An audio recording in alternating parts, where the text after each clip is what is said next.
नमस्कार दोस्तों, जय श्री राम। तो दोस्तों, आज के वीडियो में हम जानेंगे कि आज भी श्री राम के वंशज दुनिया भर में मौजूद हैं।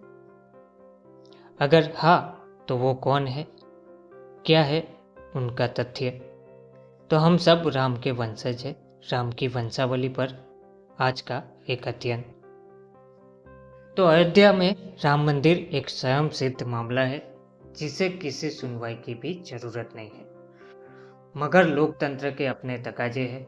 हर कब्जाधारी को यह सिद्ध करने का अधिकार है कि उसका कब्जा गैर कानूनी नहीं है, भले ही कब्जे की कहानी भी स्वयं सिद्ध हो, दिन की रोशनी की तरह। जमीन के भीतर, जमीन के ऊपर उपलब्ध सारे सबूत अयोध्या की बेहद पुरानी कहानी को बुनने के लिए काफी है। यह कहानी इतनी पुरानी है कि जब दुनिया के कई धर्म पैदा भी नहीं हुए थे, पुरातात्विक सबूतों के अलावा पुरानी किताबों में और हमारी स्मृतियों में अयोध्या काल के सब अंधेरों के पार से चमचमाती रही है। जज कानून के जानकार हो सकते हैं, लेकिन कतई जरूरी नहीं है कि वे सांस्कृतिक के ज्ञाता भी हो, इतिहास के जानकार भी हो। रोज सुनवाई की बाध्यता है तो अंताक्षरी की तरह हो सकता है। चलिए यही बताइए कि राम के वंशज कहाँ है।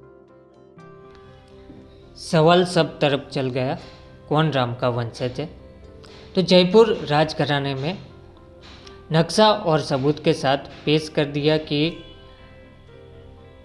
राम की वंशावली में उनका नाम क्रिस क्रम में परंपरा से मौजूद है और किस तरह अयोध्या उनके अधिकार में रही है। तो विवाद की जमीन कभी जय से पूरा हुआ करती थी, जो जयपुर के कछवाहा राजवंश के अधिकार में थी। बहुत कम लोग जानते होंगे कि जिस जगह ताजमहल बना हुआ है, यमुना किनारे का वह इलाका भी एक समय जयसिंहपुरा ही कहलाता था। इसलिए विवाद इस पर भी है कि ताजमहल के निर्माण के लिए यह जमीन शाहजहां ने मुगलों के ही सूबेदार रहे कछवाहा राजवंश के नुमाइंदों से हासिल की थी। अंग्रेजों ने अपने 200 साल के राज में भारत में अपने हिस्से की बर्बादी जमकर की होगी, लेकिन हमें उनके कुछ कामों के लिए शुक्रिया अदा करना नहीं भूलना चाहिए। कुछ जिज्ञासु अंग्रेजों ने अपनी नौकरी के साथ कुछ गजब के काम भी किए। कर्नल जेम्स टाई इनमें से ही एक है, जो नक्शानवीस था। उसके पिता का नाम भी जेम्स टाई था, जो नील की खेती करने मिर्जापुर आया था। जॉन्स टाड द्वितीय 1782 में पैदा हुआ था और 1818 में वह पश्चिमी राजस्थान में पॉलिटिकल एजेंट बना और इस भूमिका में बिताए 4 सालों में उसने राजस्थान के गौरवशाली इतिहास पर गजब का काम किया है। वह राजपूतों के इतिहास से खासा प्रभावित हुआ और कई बार अंग्रेज हुकूमत की नीतियों की आलोचना भी की। वह कई राजघरानों के निकट संपर्क में रहा, राजघरानों की आलोचना भी की। वह कई राजघरानों के निकट संपर्क में भी रहा, राजघरानों के निजी संग्रहों में मौजूद दस्तावेजों में गया। 3 खंडों में लिखे दुनिया भर में चर्चित राजस्थान का पुरातत्व और इतिहास में उसने राजवंशों के रिकॉर्ड भी खंगाले हैं। भारत छोड़ने के 13 साल बाद 1830 में उनकी मृत्यु हुई, लेकिन इंग्लैंड में लौटकर जेम्स ने अपने बचे हुए जीवन का ज़्यादातर हिस्सा इसी इतिहास को लिखने और सहेजने में लगाया। उसने अयोध्या समेत भारत के कई प्राचीन शहरों और उनके ऐतिहासिक राजवंशों की पड़ताल की है। वह लिखता है, अयोध्या सूर्यवंश के द्वारा प्रतिष्ठित पहली नगरी थी। अयोध्या ने राम के युग में अपनी चरम भव्यता को प्राप्त किया था। उसका क्षेत्र आज के अवध के नाम से सबको मालूम है और यह नाम उसके चारों ओर के उस क्षेत्र का भी है जिस पर मुगल साम्राज्य का नाम मात्र का वजीर शासन करता है। एशिया के प्राचीन राजधानियों का बहुत बड़ा हुआ महत्व उनकी एक विशेषता है और अयोध्या का महत्व भी बहुत है। वर्तमान राजधानी लखनऊ प्राचीन अवध का एक छोटा सा नगर था, जिसका नामकरण राम ने लक्ष्मण के नाम पर किया था। राम के बेटे कुश के 4 बेटे थे। इनमें से 2 कुशनाब और कुशाम परंपरा में प्रसिद्ध है। उनके बसाए हुए नगरों का अस्तित्व अभी भी है। कुशनाब ने गंगा तट पर महोदय नाम का नगर बसाया था, जो बाद में कान्यकुब्ज या कनौज कहलाया। इस नगर का 1193 तक बना रहा, जब मोहम्मद गिरी ने इसे ध्वस्त कर मिट्टी में मिला दिया। छठी सदी में इस नगर की परिधि 25 कोस की थी, यानी 50 किलोमीटर के आसपास। यहाँ पान की ही 30,000 दुकानें थी। कुशाम का बसाया हुआ कौशाम्बी प्रयागराज के पास एक पुराना शहर है जो यमुना के किनारे बसा है। यहाँ की मिट्टी में सम्राट अशोक के समय के स्तूप और स्तंभ आज भी मौजूद है। यहाँ कभी गौतम बुद्ध भी आए थे।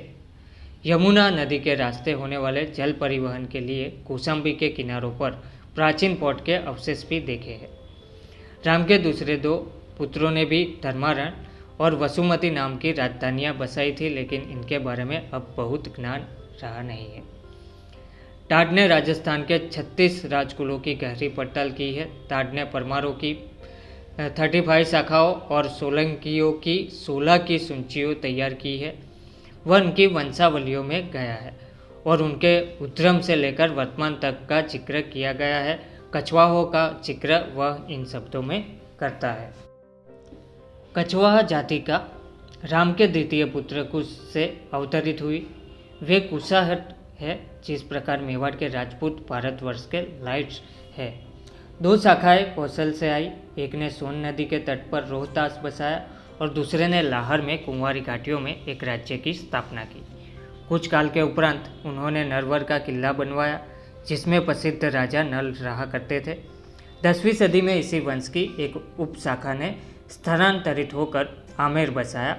कछवाहा उपशाखाएं अव्यवस्थित रूप से इधर उधर बिखरी हुई है। जयपुर राजघराने की राजकुमारी दिया ने अपने वंश के उपलब्ध उनकी दस्तावेजों के आधार पर यह कहा कि वे राम के पुत्र कुश की 310वीं पीढ़ी का प्रतिनिधित्व करते हैं। उनका कहना है कि सवाई जय सिंह ने 1717 में अयोध्या में मंदिर भी बनवाया था। साथ ही सरयू नदी, जहां श्री राम ने समाधि ली थी, वहीं पूजा भी कराई थी। 1776 में नवाब वजीर असफ उद दौला ने राजा भवानी सिंह को हुक्म दिया था कि अयोध्या और इलाहाबाद स्थित जयसिंहपुरा में कोई दखल नहीं दिया जाएगा। ये ज़मीनें हमेशा कछवाहा के अधिकार में रहेगी। औरंगजेब की मृत्यु के बाद सवाई जयसिंह द्वितीय ने हिंदू धार्मिक इलाकों में बड़ी बड़ी जमीन खरीदी। 1717 से 1725 में अयोध्या में राम जन्मस्थान मंदिर बनवाया। इसके अलावा कान्यकुब्ज ब्राह्मणों का मूल स्थान राम के सुपुत्र कुश के बेटे यानी राम के पोते कुशनाभ द्वारा बसाया गया कान्यकुब्ज या कन्नौज मोहम्मद गौरी के हमले के समय इसकी समृद्धि चकाचौंध करने वाली थी। गौरी ने कन्नौज को वाकई मिट्टी में मिला दिया। गौरी ने कन्नौज पर हमले के बाद अपने उस्ताद को यहाँ का हाल लिखकर भेजा था। गौरी ने लिखा था, कन्नौज की इमारतें इतनी पुख्ता है जिन्हें हमारा इस्लाम पर अकीदा, लेकिन हमने उन्हें जमींदोज कर दिया है। यह विवरण 1193 के है। भारत के महान अतीत की हर गाथा बीते 1000 साल में इसी तरह मिट्टी में मिलाई जाती रही है। गौरी ने कन्नौज को मिटाया है या बारबन ने अयोध्या के मंदिर को नेस्त नाबूद किया हो, विध्वंस की उसी कहानी के 1000 दोहराव है। अच्छा हुआ अदालत ने राम के वंश के बारे में पूछ लिया और जयपुर से एक आवाज़ मय सबूत के पूरी दुनिया ने सुनी। जयपुर ही क्यों, भारत भूमि का हर आदमी राम का वंशज है। वे हमारे आदर्श है, उनको अपना पूर्वज मानना सबके लिए गौरव की बात होगी। अपनी वंश परंपरा को उनसे जोड़ने का मतलब है कि उनके आदर्शों की डोर हमें उनसे जोड़ती है। हमारे पुरखों ने भी कभी अयोध्या या कन्नौज या कौशाम्बी या आज के लाहौर में उनके युग में कोई ना कोई भूमिका निभाई होगी। तो जयपुर ही क्यों, भारत भूमि का हर आदमी राम का वंशज है।